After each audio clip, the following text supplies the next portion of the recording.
Good morning, everyone. This is Jeffy Kennedy, author of Epic Fantasy Romance. I'm here with my first cup of coffee. Ah, that's good. Delicious. Today is Tuesday, July 12th, 2022. And, big news in our household is my mother has COVID. Um, it's the first time that it's hit my immediate family. I guess everybody's getting it now. Um, So they caught it pretty early. She hasn't felt too terrible. Tired, headache, a little bit of a fever. She is, twice boosted, 4 shots. So, and they've got her on Paxlovid. So hopefully she'll kick it pretty quickly and it won't be a big incident. Um, it reminded me, though, of an incident from fairly early on in the pandemic. It was after lockdown had let up. So I think it may have been summer of 2020. And a lot of the restaurants around Santa Fe had opened again, but they'd also created all of these socially distanced outdoor spaces. And I went to dinner with my friends, Megan and Charlie, and they we went to the compound.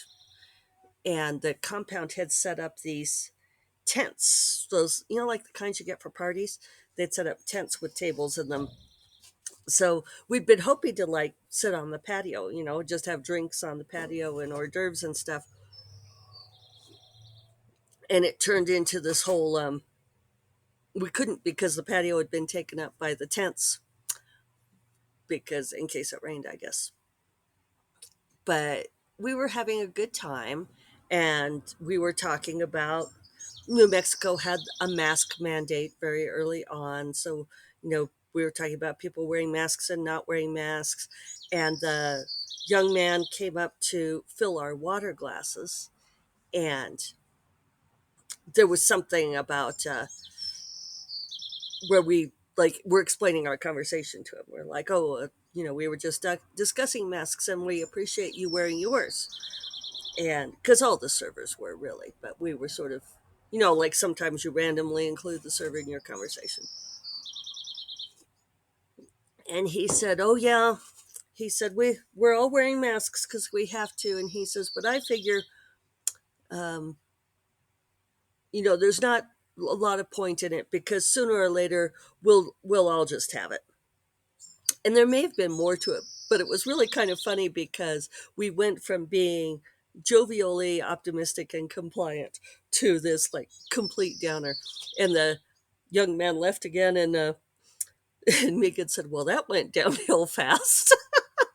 It's like, yeah, bit unexpected.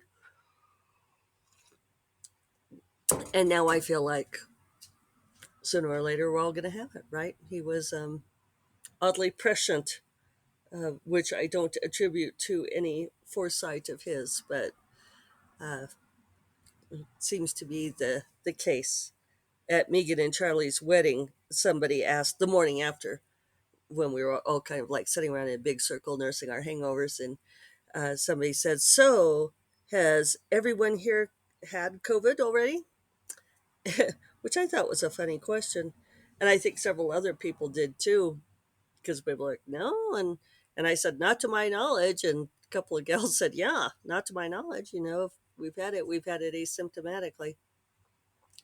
There are mosquitoes buzzing around me this morning. They're getting on the laptop screen. So, um, hopefully everything will be fine. It's fine. Everything's fine. So, otherwise, things are going pretty well. We're struggling with our internet. We had this outage from Xfinity a couple of weeks ago with a big storm. I may have mentioned that. And ever since they restored it, it's been different and weird. And this morning I can't connect to it at all. So I'm doing this through my hotspot. I'll have to discuss with David. When I got home last night, it was a very frenzied evening for me. Um, because I knew it was going to be a busy day anyway. It's kind of a busy week, a lot going on, and I think I get so used to not having anything going on that having a lot going on always feels like much. So I got to got my words in, which is great, and the writing went fairly well. Finished, um, talked to Grace on the phone for the first time in a long time, and that was really nice. We talked on the phone for over an hour, and I had to leave for my very important mani pedi. I had an appointment at 3, so I just kept talking to her in the car, and got there, did the mani pedi, got back home at 4:30, left the Jag running outside the garage because I didn't know if the airlock was on, because Jackson will escape if he's in the house and the airlock isn't on. And it's if you've been listening to this for a long time, you know that my Jag battery is drains fast. It's like something to do with the old car, and my mechanic has told me that it's much better to leave it running if I'm driving it for less than 20 minutes at a time. So if I'm gonna like go in the house and make sure that I can open the garage door, I just leave the car running. So I go in, and David starts talking to me about the internet and how we need to change the administrator on the router. And he wants to know what email address I've been using on. You see the hummingbird hovering over my head? That's very nice. If you're on video, getting very nice hummingbird shot there coming in for the feeder. It's funny. Uh, so, he's like changed the password, but he doesn't know what email address I'm using for it. And it's like one of those communication things where I sit down and look at it, and he's like, is it a capital J or a lowercase j for the email address? And so I tried that one, and he said, no, I think it's supposed to be capital J. And I'm like, I don't know if that's it. And he said, well, that's the email you're using for the router. And I'm like, I don't fucking know what email address I use for the router. And I've got this thing at 5, that bag of giving deal. And time is ticking. It's like 20 minutes till. And I said, I need internet. I have to do this thing at 5. So he undoes whatever it is he's done. And fortunately, I could get on the internet in time. So, uh, so then I like go pee and put on lipstick, and I sit down and I get there like right at 5, and we're doing setup and we're doing things and we're getting everything figured out. And it's, like 5:20. I did manage to pour myself a glass of wine because I have high priorities. And, we're going to start at like 5:25, and it's like 5:20. And I said, can I have a couple minutes? Because I haven't explained to David any of this, and they've told me it's going to take 3 hours, which I did not know it was going to take that long. And so I said, can I take a couple minutes? And they're like, well, only one or two. And I said, okay, that's plenty. I just need to go talk to David. So I go in and explain to him this is going to be long, but I can eat dinner after, or if he wants to bring dinner into me, whatever. And he's going to go to the store, and we talk about that. And and then I realize, do you realize? Oh, alert listeners! Yes, I'd left the Jag running. It's been almost an hour. Uh, fuck my life. So I quickly ran out, brought the car in, turned it off. Then did this thing till like 8:30. Um, and during all of this, my mom had texted me while I was driving back, and my phone had fallen on the floor. And I'm trying not to look at my phone when I'm driving anyway. And so she texts me around 8:15 while we're still going in this game and says, "Where are you?" And I realized I never looked at that text from when I was driving back from the Mani Petty, and that was when she told me that she had COVID. So sorry that I didn't reply, Mom. So it was just kind of crazy. Um, it was interesting playing the game. Uh, Kelly Robson wrote me into it. Derek Kunskin was part of it, and Derek is a great guy. Michael Underwood, and the game master was Gregory Wilson. I think that's right. Hadn't met him before. And so, it'd been this thing where they had asked us to do this, and people would be watching. And I never saw the interface where people were watching. I have no idea what's wrong with this eye. All right. So, playing the game. I had told them all that I am not a game player, that I have played very, very rarely in my whole life. And they all said that that's not necessary, that I didn't have to do any research to prepare, that I could just come and play, and that people would donate money. So I'm like, okay. And I knew that it was like, I wasn't going to be any good because I think with games like that, I overthink, and we can get to that. But as we were waiting, this is before I've remembered that my car is still running. Um, I said, "Well, can I tell you all my game playing trauma?" And they said, "Oh, yes, please." And it's funny because I hadn't thought of this story for a long time. And Kev, I might tell you to listen to this podcast because I think you will be amused. Now I'm going to sneeze. All right, sneezing accomplished. So I said, "Well, my game playing trauma. When I was in high school, with my very first boyfriend, my first love, not my actual first boyfriend, but Kev, he and his friends were playing this game that they stole, that they shoplifted. And these were not poor people, but they may have been out of money. And I was already in great disapproval that they had shoplifted this game. And they were all agog to play it. And this is so long ago that it was one of these computer games that you would play with like DOS commands. I mean, there's no graphics, nothing. Um, and you would just type in commands and it would do things. And so they convinced me to play this game despite my high dudgeon, and gave me a character because I think they wanted me to not take Kev away. There was already some tension there with uh, at least one of his good friends who felt very competitive about the time that Kev spent with me. And so I, my name is actually Jennifer. Many of you know that. And so they'd named my character Jennifer, and she was a mage.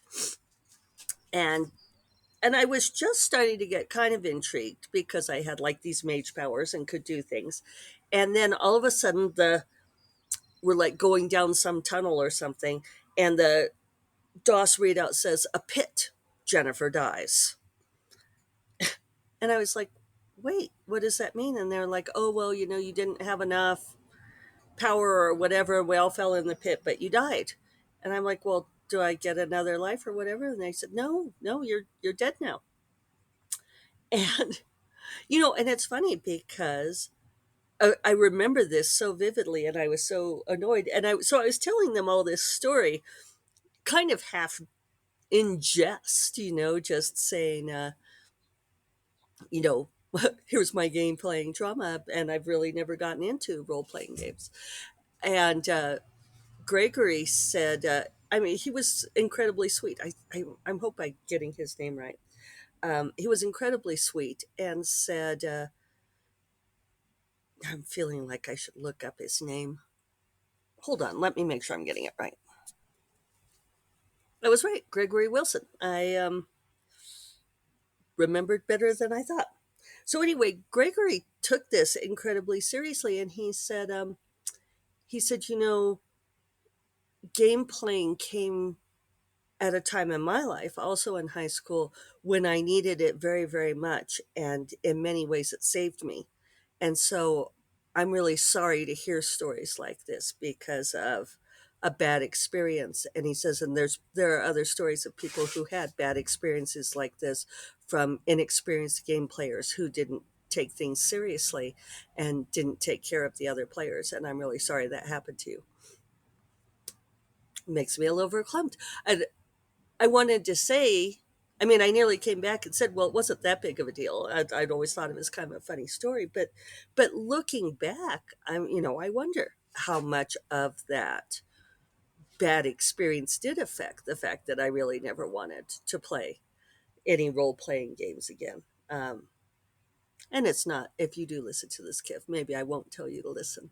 Um, it's not your fault that your friends were mean to me. Um, Brad was such a fucking ass, right? So competitive. Ugh. So anyway, it was an interesting experience playing this game. Um, and it did remind me of one of the few other occasions that I've played a game similar to that, which was also with Kevin, his wife Linda. David and I went with them and a group of other friends up to I can't remember what it was called, this old ghost town in the mountains where they did like the murder mystery dinner, and you're supposed to solve the mystery. And both playing that game and playing this one last night, I find myself interrogating the people much too closely. And it's an interesting phenomenon because I know that the roles that they're playing, that they have certain kinds of information that they can give. And Kev won that game at the murder mystery thing. And I think he knows how to abide by the game architecture in a way that I don't, because I keep trying to interrogate people more closely. And I think it's because I can tell they're lying to me. And so I'm always trying to extract what are they not telling me. And I suspect what it is that it's that they're lying to me because they're playing a role, and so they're saying stuff that they know isn't true. uh, so this is what I mean, that I think I totally overthink this stuff.